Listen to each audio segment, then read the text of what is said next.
Hey guys, welcome back to Basement Sport Addicts, episode 113. Today we got a good one. We're talking about some NBA Finals. We got some Tigers. They're playing a little bit better.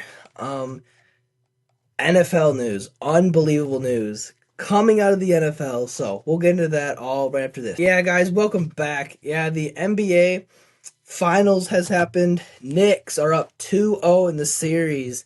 People were saying it was probably going to be a 5-0 uh 5 wins easy 5 game series for the Spurs, like in favor of the Spurs. But obviously, taking two in San Antonio and then going back to Madison Square Garden, it's gonna be tough for the Spurs, man. It's gonna be tough. I Franchise record 13 straight wins in the playoffs.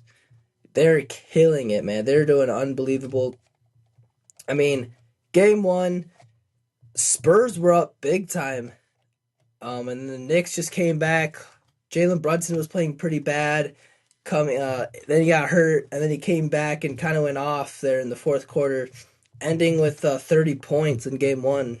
And then game two, I mean, it was kind of back and forth, but Spurs were down by like 14 with like 6 minutes left. They come back, they go up, they get an and one, a huge and one from Victor Wembanyama, and they go up.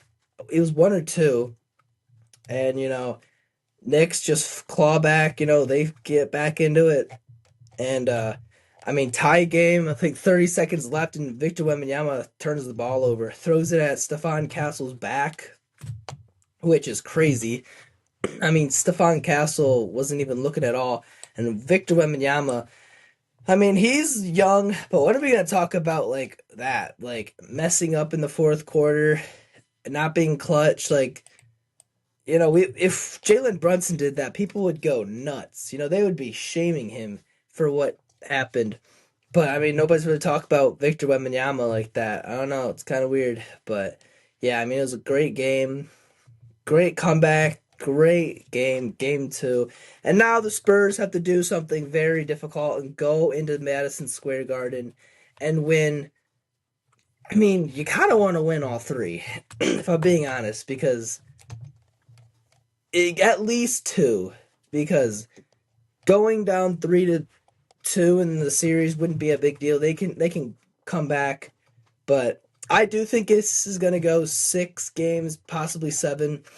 Um, it just feels like a away team type of win where they're just gonna win it a bunch of times. But I mean, if not, Spurs are very young. I mean, they're all not even like 24.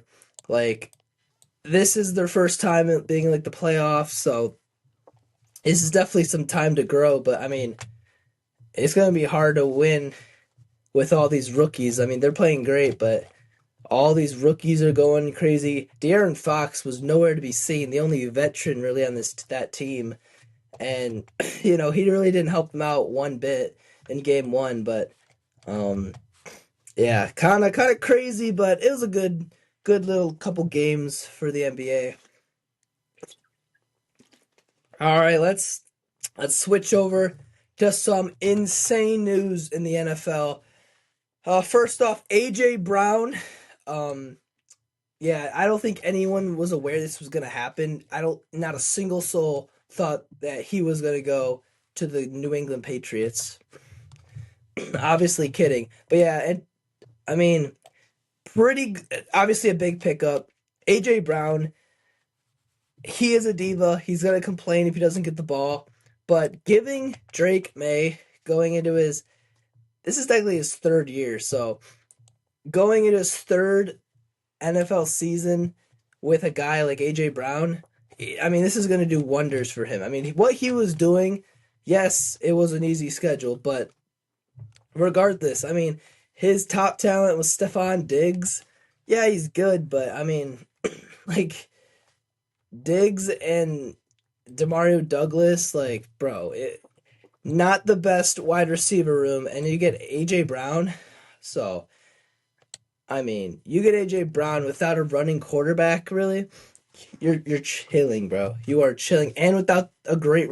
I'm not gonna say a great, but like Saquon Barkley is a lot better than Ramondre Stevenson and What's the rookie? And the rookie. So yeah, good. It's a good little move there. And yeah, other crazy news: Miles Garrett gets traded to the Los Angeles Rams. I mean, what are we doing? Like, can we just give them the Super Bowl ring? Like, bro. And if this happens, this would be insane. But Miles Garrett can kind of recruit Aaron Donald back. I mean, Aaron Donald's only 35 years old. He's in great shape. I'm not even saying resign, like, get him back. Dude, bring him back in like week 16. And like, so he's like rested up, not hurt, and you can go on a run. Like, that would be kind of like peak. But I mean, the Rams got a great team now. Obviously, they did trade away Jared Verse, who was a very good edge rusher, and I mean, very good. But I mean, dude, Miles Garrett, who led the league in sacks, reigning defensive player of the year, Miles Garrett goes to the Rams, who has the MVP, has a great running back, um, one of the best wide receivers. Puka was amazing last year. As long as he stays out of trouble, he'll be fine. But I mean, Devontae Adams is your two. Great offensive line, great coaching, defense. They got two corners from the Chiefs. Like, dude, this team is stacked. And if they don't win it all, then it's a fail for them, I think. Obviously, this is type of go all in type of trade they did with Jared Goff and Matthew Stafford. So Rams kind of want to win it all before Matthew Stafford has to retire. But yeah, I mean, crazy news in the NBA, in the NFL. Crazy. Can we just get NFL back, man? That, like, bro, Tigers are fun to watch, but not really. Baseball's all right, but dude, football right now would just be peak. I can't lie. Um, it kind of would, but yeah. Um, some MLB a little bit. You know, Roki Sasaki is cooking, bro. He went 7 innings against the Angels. Yeah, obviously the Angels aren't very good, but I mean, 7 innings is exactly what he needs to get back in, to being a good pitcher, what everybody thinks he will be. Ketel Marte's hitting walk-off after walk-off, absolutely pimping every single one. Um, like, actually crazy. Adolis Garcia is pimping home runs as well, dude. They swept the San Diego Padres. Christopher Sanchez, his streak was finally over after like 50 innings. Yeah, it's pretty clear he'll probably win the Cy Young. Um, I mean, he's such a monster, dude. He's so good. And, also having a guy like Zach Wheeler, pretty good. Pretty good backup, I can't lie. As your number two. Um, he's pretty solid, I can't lie. But you know, the Padres designated Nick Castellanos for assignment. It was what was it, 16 years ago? Armando Galarraga, through that perfect game that wasn't kind of crazy, but yeah, there's some good teams that are playing good. I mean, I'm not gonna say the Astros are playing good, but they did get Josh Hader back, who's huge. I mean, if the Tigers can compete, get back into this race, I would like them to go get Josh Hader. You know, he's been pretty good. He's been reliable for the Astros. Like, hasn't been the guy like, he was in Milwaukee, but he's been pretty good. And the Cubs keep walking him off teams. It's actually crazy. Jordan hit a grand slam today. Like, bro, dude, 22 home runs and is leading the AL. Like, bro. Yeah, but the Cubs keep walking it off. Michael Bush and PCA walked it off. Um, Giants won 18-3 against the Cubs. Crazy. Uh, yeah, after Brian Bayo gave up a bunch of runs, they optioned him for assignment. Well, I guess they optioned him to AAA. But yeah, some MLB. We'll talk about Tigers with Josh Naylor later, but yeah, Aaron Judge, man, This is actually crazy. Aaron Judge is hurt, and what did he do? Due to a stress fracture on his right rib. I think he like dove for a ball and couldn't get it. But yeah, I mean, the AL MVP floodgates are now open. This will be like the first time that a AL MVP won't be Shohei or Judge in like the last like 6 years. Like genuinely crazy. Um, yeah, I mean the floodgates are open. People are, it's available, dude. It's who's gonna get it. Man, I wish I had a better MVP when I said it like at the beginning of the year prediction. I said Roman Anthony, and that's brutal. Um, but I mean, the favorite right now is Bobby Witt Jr. and Yordan Alvarez. Um, Dude, a guy who can get it on the Yankees, Ben Rice, is playing like a MVP right now. He is literally playing so good, hitting for contact, hitting home runs. Um, a guy that I was so close to saying was Nick Kurtz. He's fourth place for odds. Um, Julio's 22-1 on odds. And a guy that literally has never won it and I think could is Jose Ramirez. I mean, keeps hitting, steals more basic 30-30 season, gets them to a divisions win, wins their division. I think that it could easily happen. But dang, for the AL Cy Young, Schlittler and DeGrom are leading it. Cease is third. Gavin Williams, strikeout leader. Um, but yeah, I mean, with Judge being out, this is kind of crazy, dude. I cannot lie. It's gonna be weird seeing Judge not win it, dude. That's honestly nuts. But yeah, yeah, Tigers. I mean, after a great series against the Tampa Bay Rays, they get some guys back. Kerry Carpenter and Gleyber Torres comes back in a big way, and they average like 8 runs a game in that series. I mean, they were crushing home runs. We've never seen it. Like this team was like one of the worst offense. They get Gleyber and Kerry back, and they're just pimping home runs. Dingler with like 3 that series. Um, Riley had one. How You Lee had one before he was sent down. Like all these guys are hitting home runs, crazy. Kerry Carpenter had one. Glaber had one. Like they were going nuts in the series. Troy Melton goes 8 innings.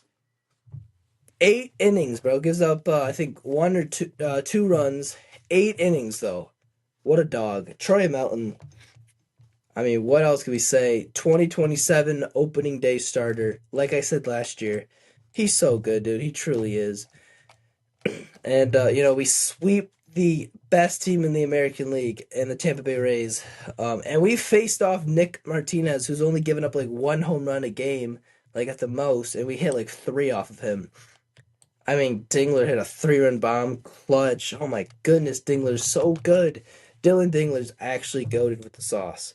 But yeah, Dingler hit one. We just kept hitting doubles and just going crazy. Before I get into that, Dylan Larkin does request a trade out of the Red Wings. This is like the first time that anyone's actually given Steve Yzerman actually like what he deserves. Like Yzerman has been awful, and this is what we deserve. And our captain has requested a trade. It stinks. Larkin's a great guy, like great leader for us, but I mean, requesting a trade, kind of crazy. So we're probably gonna lose Tarek Skubal and Dylan Larkin in the same year. Brutal. But yeah, back to the Tigers. I mean, you're getting guys back. You're 6 games back in the wild card. You're getting reinforcements back. You already have reinforcements. It is a lot better when you get guys like Kerry Carpenter and Gleyber Torres instead of guys like How You Lee and Winsell Perez playing every day. Which seriously, I don't understand how these guys have roster spots. Zach Short, don't know how. Winsell Perez, don't know how. Awful. Um, like Zach McKinstry. All right, please help me understand this. Tigers won't start Kerry Carpenter against lefties, even though he's got one of the biggest home runs in the last like 6 years against the lefty last year in the playoffs off of Gabe Spires, biggest home run of the year, or of like probably his career. He doesn't start against lefties, but Zach McKinstry, who's like 0 for 21 against lefties this year, is starting. I make it make sense. The analytics behind that does not make sense. It does not fit. It absolutely blows my mind. Jahmai Jones, awful. Get him off the team. I mean, there's guys in AAA that are so much better, and people are saying like, oh, the 40 man. I don't care. You can designate them for assignment. They're not good players. Like, I'm sorry, Jahmai Jones. He had a great Cinderella run last year. He's not good anymore. There's guys in AAA that are so much better and have so much potential. Corey Julks is hitting 299 with like 12 home runs, and he's a righty. Like, this guy has the potential to be so much better than Jahmai Jones. If you do want to platoon carry, whatever, put Corey Julks in that situation then. Or bring back Hao-Yu Lee. He was good against lefties. But like this whole logic makes no sense. And taking out Colt Keith, no sense. Makes no sense. There's guys in AAA that could do better than do better than like Zach Short. Max Anderson, for instance, doing very good. Ben Malgeri's hitting 300 with like 8 home runs. Send him up. The logic just doesn't make any sense, man. It really doesn't. Like, why are we waiting for Max Anderson and like Corey Julks? He's not even a prospect. He's played in the MLB. Let the guy like hit. Oh, he's doing so good. It's just stupid, man. It really makes no sense. But Justin Verlander rehabbed the other day. Went pretty good, so he'll probably be back by like maybe Wednesday. And then Tarek Skubal's rehabbing tomorrow. And he should pitch Friday against the Cleveland Guardians, one of the biggest series of the year to start so far in the first couple of months. I mean, Justin Verlander could be back. We get Tarek Skubal back. This rotation would look very nice. Ty Madden into the bullpen. We'll probably get rid of Jack Flaherty, either move into the bullpen or honestly just cut him. But then you got a good rotation, honestly. You got Tarek Skubal. You got Framber Valdez. You got Troy Melton. You got Justin Verlander. And then that last guy could, either be, like a Montero or Mize when he comes back. It'll be Mize when he comes back. But then when Mize comes back too, you got a tough situation. What you do with, Verlander? Do you move into the pen? Like, I don't know. Because, you got to get rid of Flaherty. But Madden looked good out of the pen. Maybe Montero looked good in the pen. I can't lie. So that'll be good. But, big series ender tomorrow. Jack Flaherty going against Luis Castillo. We never played good against Luis Castillo. But Josh Naylor, one of the biggest, dirty players of the league. Yesterday just straight up collided with Kevin McGonigal. Could have easily got out of the way, but ran his fat belly into his McGonigal, into our future. Ran into him. And then today, Rosarena hits a baseball down the line. Naylor's coming around third, throws his sliding mitt at Dingler when he's trying to make the play.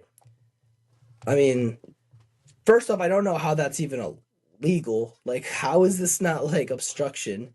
Like, it didn't technically, interfere, but most, of the obstruction calls don't technically interfere. None of that has to do with it. But, I mean, he literally threw his sliding mitt at Dingler when he's trying to make a play. Such a dirty player. And then Kader Montero, absolutely W. Throws at him. Dude, it almost hit his head. I can't lie. That was kind of a weird positioning. You just throw it at his back if you're going to do it. And, obviously, Josh Naylor in the interview was like, I'm pretty sure, I know that was on purpose. Yeah.